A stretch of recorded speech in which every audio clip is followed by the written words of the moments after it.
Sveiki. Laida Valerijus Simulik kviečia. Kalbėsime apie vaikų užimtumą po pamokų. Kitaip tariant, papildomą ugdymą. Šiaulių miesto savivaldybė kitąmet planuoja didinti mokestį už papildomą ugdymą, net 15%. Vadinasi, vaikai už būrelius, įvairius būrelius, už sporto, muzikos ir dailės užsiėmimus mokės 15 procentų, galbūt ir dar daugiau. Be to siūloma trumpinti papildomą ugdymo įstaigų darbo laiką. Apie papildomą ugdymą kalbėsime šiandien su Seimo nariu Valerijum Simulik. Vakaram. Sveiki. Tai jūs kaip buvęs mokyklos direktorius, labai daug esate įvairių, žinau, renginių organizatorius, rėmėjas, pagalbininkas, rėmėjas ir šiaip labai dažnai dalyvaujate ir nuolat bendraujate su jaunimu. Kaip jūs galėtumėt pasakyti, kada žengiami tokie Šiaulių miesto savivaldybės administracijos žingsniai, ar vaikai nebus išvaryti į gatves? Na, gal pradėkim tada nuo pat pradžios, tai yra tikslas, koks yra. Tikslas yra sutaupyti pinigų. Ir aš puikiai suprantu gerbiamus kolegas politikus savivaldybės, kurie nori kažkaip tai tilpti tą biudžetą, kuris yra planuojamas, ir kad pagrindinė priežastis yra, kiek galima daugiau sutaupyti pinigų, neatsižvelgiant į jokias priemonės, bet kokiom priemonėm. Šiuo atveju šnekame apie pačią viena iš jautriausių socialinių grupių, tai yra vaikai. Tai yra arba tie vaikai yra socialiai remtinų šeimų, kurie tėvai yra labai sunkiai gyventis, o arba vidurinės grandies, tai yra gana pasiturinti žmonės, bet neturtingųjų. Nes turtingųjų žmonės, turtingieji ir taip pajėgus yra savo vaikam išpirkti įvairių sporto klubų abonentus ir taip toliau. Tai kainos kelimas arba apribojimas laikė įstaigų neformalaus ugdymo, arba kitaip vadinamo papildomo ugdymo įstaigų, suponuoja, kad dalis vaikų turės sėdėti namuose, tiesiog sakant, išeiti į gatvės. Suprasdamas tai, kad pinigai yra labai svarbu, bet aš manau, kad ne ką mažiau svarbu yra mūsų ateitis. Miesto ateitis tai yra mūsų vaikai, tai yra ant kiek jie bus gerai išugdyti, ant kiek jie gaus geras žinias, gilias žinias, ant kiek jie galės save atskleisti ne tik tai pamokose, bet ir ypatingai po pamokų. Manau, kad daugelis mes atsimenam tai, ką mes veikdavom vaikų klubuose, būreliuose, kartu su mokytojais po pamokų įvairius būrelius lankydami. Tai aš manau, kad šitoj vietoj tikrai nematau esminio tokio principo, kad miesto vyrai ir moteris, politikai vis dėlto rūpintus silpniausia grandim, tai yra vaikais. Aš manau, kad kelias didinti mokesčius arba sumažinti darbo laiką yra neteisingas. Nes didinant mokesčius dalis vaikų nebeis. Tai reiškia, bus dar mažiau pinigų surenkama, negu dabar surenkama. Pas musgi šnekama labai dažnai apie liberalizmą, apie principus ekonominius, bet nejaugi mes nesuprantam, kad pigesnė kaina, didesnė apyvarta, galima turėti didesnę naudą. O kokie sprendimo būdai? Tai dar, kol buvo naujoji sąjunga, buvo tarybos narių siūlymas, vienas iš galimų siūlymų tarybos nariam atsisakyti tų vadinamų kanceliarinių išlaidų. Tai per metus būtų buvę sutaupyta 300 000 litų, kurių tikrai iš dalies būtų užtekę kultūros reikmėm tenkinti. Nes šnekta buvo, kad nėra renginiam kultūriniam, nėra miesto gimtadieniui, kitiems rimtiems kultūriniams renginiams ir politiniams ir tarptautiniams paminėjimams. Tai mes siūlėm variantą. Variantų yra, ir aš kaip visada sakau, galima pradėti nuo savęs spręsti. Taip kaip ir Seime, mes pirmiausia susimažiname 48% savo atlyginimus. Yra sunkmetis ir iš tikrųjų labai sudėtinga situacija. Mes suprantame, kad Seimo narys susimažinę atlyginimus neišspręs valstybės problemų. Dėl to nukentėjo ir didesnė dalis Lietuvos gyventojų įvairiausiais lygmenim. Tai ir pensijos, ir socialinės išmokos, taip toliau. Šiuo atveju, aš manau, savivaldybės politikai turėtų prisimti didžiulę atsakomybę ant savo pečių ir sumažinti politinių etatų skaičių. Pradžiai. Sekantis etapų, pagalvoti vis dėlto, ar tarybos nariam tie 6 ar 700 litų, o kai kuriais atvejais, kiek aš žinau, tarybos nariai išsimoka ir didesnius pinigus, ar tai yra ta panacėja, kuri išgelbėja to tarybos narį, ar vis dėlto tie pinigai galėtų kompensuoti dalį išlaidų papildomam ugdymui, neformaliam, tai yra menam, tai yra kultūrai, tai yra techniniam sporto šakom, kurios yra labai brangios, bet jos, manau, labai reikalingos. Tai yra ir aviamodelizmas, ir radio sportas, ir daugelis kitų sporto šakų, kurios nėra dotuojamas iš valstybės, nėra finansuojamas, tai yra daugiau yra paliekama tėveliam, seneliam, močiutėm, tai ar tai iš savo pensijos, ar savo atlyginimo, skurdaus, atimant pinigus. Tai aš manyčiau, kad tai yra politinio etato mažinimas, priemokų nusiėmimas, kanceliarinių išlaidų mažinimas iki to, kad pasilikti išlaidas už benziną, pasilikti išlaidas už telefoninius pokalbius, kadangi rinkėjai skambina, arba jūs rinkėjams skambinat ir susitikimus organizuojat. Tai manau, kaštai kažkokie tai atsirastų papildomi. Čia pradžiai. Paskui persižiūrėjus visą sistemą, tai kas yra šiandien šnekama apie sargus, apie valytojas, taip galima ieškoti sprendimo būdų. Nėra absoliučios konstantos, kad būtinai mokyklos ir kitos švietimo įstaigos saugotų vien sargai. Bet yra išskirtinių mokyklų, kur savaitgaliais vaikai turi individualius užsiėmimus. Tai šios apsaugos tarnybos turėtų įsipareigoti, tiesiog sakant, administracija, imdamasi atsakomybės mažinti švietimo įstaigų ir kitų įstaigų apsaugą, keisdama sistemą, turėtų įsipareigoti, kad vaikam sudaryti galimybės prieiti prie tų instrumentų, prieiti prie dėstytojų, prie mokytojų, naudotis tom patalpom, kurios ir skirtos būtent vaikų ugdymui. Taigi ir švietimo, ir papildomų arba neformalaus ugdymo institucijos yra tam ir sukurtos, kad ten vaikai būtų, jie gyventų ten, jie galėtų save realizuoti tiek pamokose, tiek po pamokų. Iš tikrųjų, manau, sprendimų būdų skausmingų, bet jų yra. Ir vien mokesčius didinant nebus pasiekta to efekto.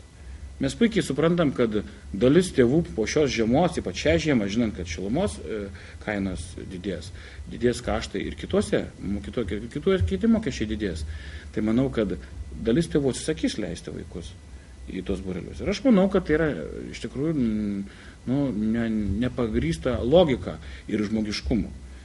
Nes kodėl tie vaikai turi atsakyti už tas skolas, kurias prisidarė viena ar kita vadovybė miesto. Tai aš manau, kad politikai turėtų pradėti nuo savęs. Na, nepaisant Šiaulių miesto savivaldybės administracijos tokių planų 2012 ir tolimesniais metais branginti viską, didinti kainas papildomą ugdymui, yra žmonių, kurie tam skiria labai daug dėmesio, dirba su vaikais, dirba savo iniciatyva, patys sugalvoja įvairių projektų ir jūs, žinau, kad dirbate su jais. Taip, iš tikrųjų, aš tai labai džiaugiuosi ir noriu nuoširdžiai jiems padėkoti. Šiandien aš nedrįščiau vardinti viso sąrašo, nes nenorėčiau įžeisti kurį nors užmiršęs. Iš tikrųjų, yra labai daug geranoriškai nusiteikusių tiek verslininkų, tiek visuomeninių organizacijų atstovų, tiek aktyvistų, pilietiškai aktyvių žmonių, kurie su malonumu prisideda prie įvairiausių projektų. Kaip dabar juokauja kartais politikai, mes susėdę kartu, sako, tu ko gero 15 metų atgal jau žinojai, kad būsi politikas, eisi į politiką, aš buvau dar mokyklos direktorius ir didžiuojasi, kad man buvo tokia garbė ir malonumas atstovauti mokyklą ir jaunuomenę.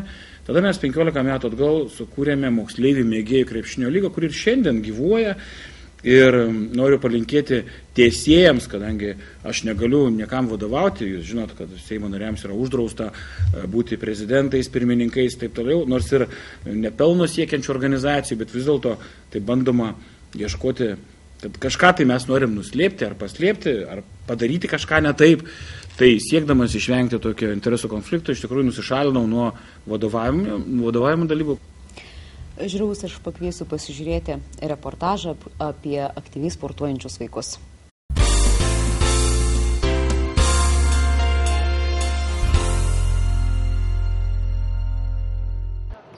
15 metus gyvuojanti moksleivių mėgėjų krepšinio lyga vienas sėkmingiausių popamokinio ugdymo projektų. Moksleivių mėgėjų krepšinio lygą įkūrė tuometinis Gitarių vidurinės mokyklos direktorius, dabar Seimo narys Valerijus Simulik. Šioje lygoje krepšinį žaidžia sporto mokyklų nelankantys vaikai. Tik prasidėjus mokslo metams prasideda geriausių mokyklos krepšininkų atranka. Visi stengiasi papulti į mokyklos rinktinės ir paskui draugiškos varžybos, ir paskui sezono atidarimas. vyksta žvaigždžių diena. Moksleivių mėgėjų krepšinio lygoje kasmet dalyvauja maždaug 300 vaikų. Kiekvieną savaitę vyksta varžybos. Mokyklų komandos stengiasi, kad taptų geriausiomis. Edvinas Gedgaudas sako, kad čempionų taurę siekia iškovoti kiekvienos mokyklos komanda. Juliaus Janonio gimnazijos krepšininkams prireikė 10 metų, kad taptų čempionais ir ši taurė puikuotųsi jų mokykloje. Labai geras užsiėmimas ir vaikai pamato, parodo save, pamato kitus. Internetinis puslapis yra Moksleivių mėgėjų krepšinio lygos. Galima stebėti varžybas gyvai, galima sužinoti savo statistiką. Kad sėkmingai vyktų Moksleivių mėgėjų krepšinio lygos varžybos, daug prisideda Seimo narys Valerijus Simulik. Politikas sako, kad svarbiausia vaikams sudaryti tinkamas sąlygas sportuoti, gerai organizuoti varžybas ir juos paskatinti.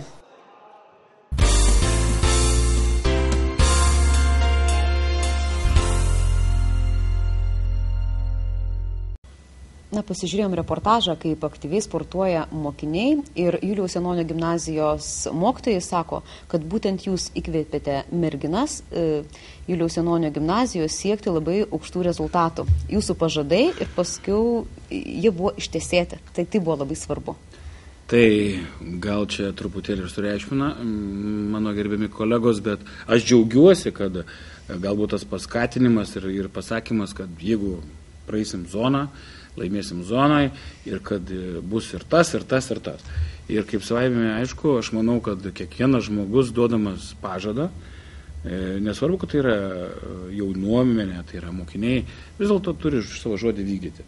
Ir aš labai džiaugiuosi už visą tą komandą ir už tėvelius ir už vaikus, su kuriais mes tikrai labai gražų laiką praleidom pajūryje, pasivažinėdami jau po visų tų laurų nuskintų. Aš tai didžiuojuosi galėdamas prisidėti prie to, nes man tai yra malonu ir manau, kad tai pačiai komandai ateityje, kiti metai, va jau šitas sezonas bus neblogesnis. Ir aš manau, kad mes vėl sėsim, šnekėsimės tiek su treneriais, tiek su komandų vadovais, kokie tikslai yra, kokie yra siekiai. Na ir savaime aišku, gyvenime visą laiką būna toks principas gražus yra, kad siekiami tikslai yra ir kažkokie tai yra apdovanojimai. Tai manau, kad mes tikrai su bendraminčiais atrasim tų sprendimų būdų ir galimybių pagelbėti, paskatinti.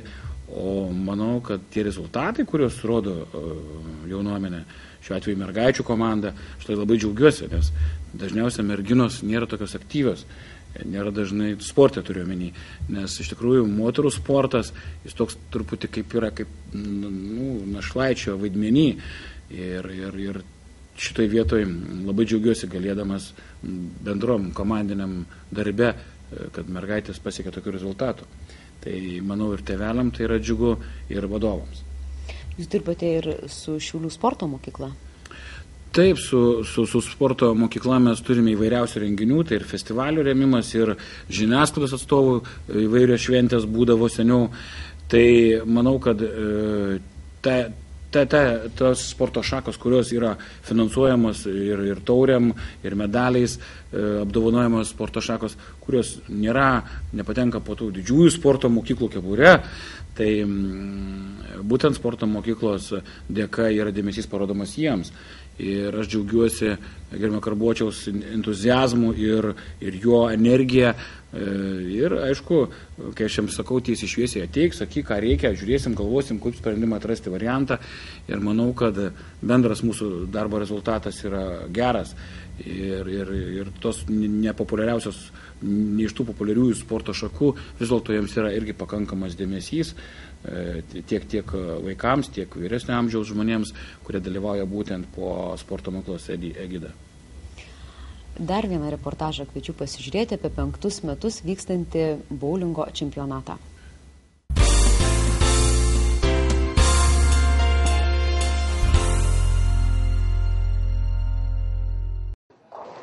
Per 5 metus moksleivių boulingo lygoje dalyvavo per 1500 mokinių.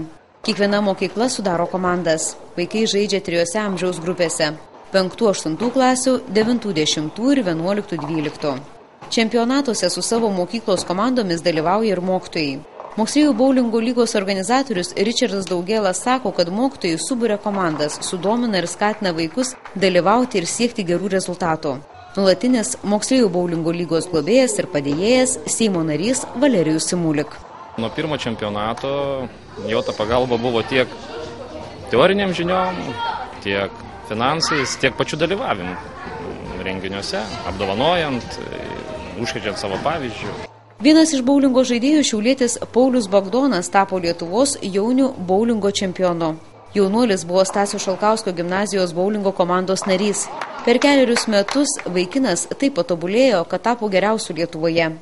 Besidominčiųjų boulingų Šiauliuose yra daug. Savo sugebėjimus vaikai demonstruoja per boulingo lygos varžybas.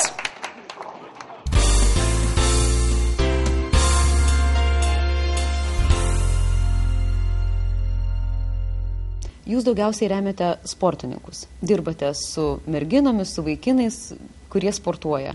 Jūs remiate, apdovanojate, įsteigiate prizus, na, o kitos šakos, kultūra. Na, nepasakyčiau, kad vien tik aktyviausiai. Galbūt sportininkai yra patys aktyviausiai, kurie ateina ir siūlosi ir sako, gal galim tą padaryti, gal galim tą. Mano veiklos sritis apima įvairiausias sritis gyvenimo ir, kaip pavyzdys, Katinų muziejus teko bendrauti. Iš tikrųjų labai malonu buvo su steigėja, kūrėja, kuri dabar perdavė miestų šitą muziejų, kai jiems reikėjo pagalbos, prisidėjom. Džiaugiuosi galėdamas krokodilui sušildyti aplinką gamtininkų stoty. Iš tikrųjų, direktoriaus atstovai kreipėsi, sakė, kad yra problemos ir su bendraminčiais pakeitėm langus. Manau, kad dabar jam yra iš tikrųjų truputį šilčiau, nes mūsų gamtos sąlygos sudėtingesnės nei ten, kuris pripratęs. Savaime, aišku, yra mokyklos, kur kreipiasi dėl įvairiausių muzikinių konkursų, jaunuomenė ir turi grupės, tai yra Romuvos gimnazija, tai yra Sandoros mokykla, tai yra išleisti kompaktiniai diskai. Mes kartu su vyskupija ir su katalikiška mokykla ruošiam kartu festivalį Marijos giesmė. Įvairiausių sričių yra ir manau, kad iš principo tai viskas priklauso nuo to, ant kiek iš kurios srities yra aktyvių žmonių. Teko vieną kartą prisidėti prie dainų dainelės konkursų organizavimo įvairiausiais prizais. Aišku, dažniausiai solidžiais prizais, nes jaunuomenė, kai dainuoja, tai nei Coca-Cola nereikalinga, niekas, tai kažkokie tai prizai saldumynais, kreipėsi mane ir kitų organizacijų. Kaip pavyzdys, tokia labai siaura sritis, bet labai įdomi, tai yra trumpabangininkai. Jau kelinti metai Šiauliuose organizuojamas jaunųjų radio mėgėjų čempionatas, greituminė telegrafija, plus stebėjimai, priėmimai radio ryšių. Tai yra tos rytis, kurios visiškai yra paliktos tiek valstybiniam lygmenį, tiek savivaldybiniam lygmenį likimo valiai, nes jos yra labai brangiai kainuojančios, kas liečia įrangą. Ir tai yra iš tikrųjų nedidelė žmonių grupė, kurie duomisi. Tai yra siaura labai specializacija, hobi, kuri užsiema Lietuvos mastu 1,5–2 tūkstančiai žmonių. Tai suprantam, kad ir jaunuomenės yra labai mažai.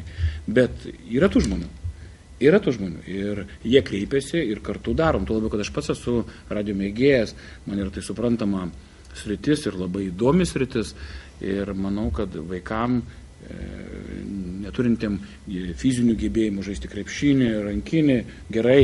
Tai yra kitos techninės sporto šakos, kurios kompensuoja tą negalimybę, negalėjimą dalyvauti fiziniai veikloje, protinė veikla, kitokia veikla. Kadangi mūsų laidos laikas baigėsi, Seimo nariai, jūs darysit kokius žingsnius, žengsit Šiaulių miesto valdybės administracijos link, kad jie galų gale nedidintų kainų papildomam ugdymui?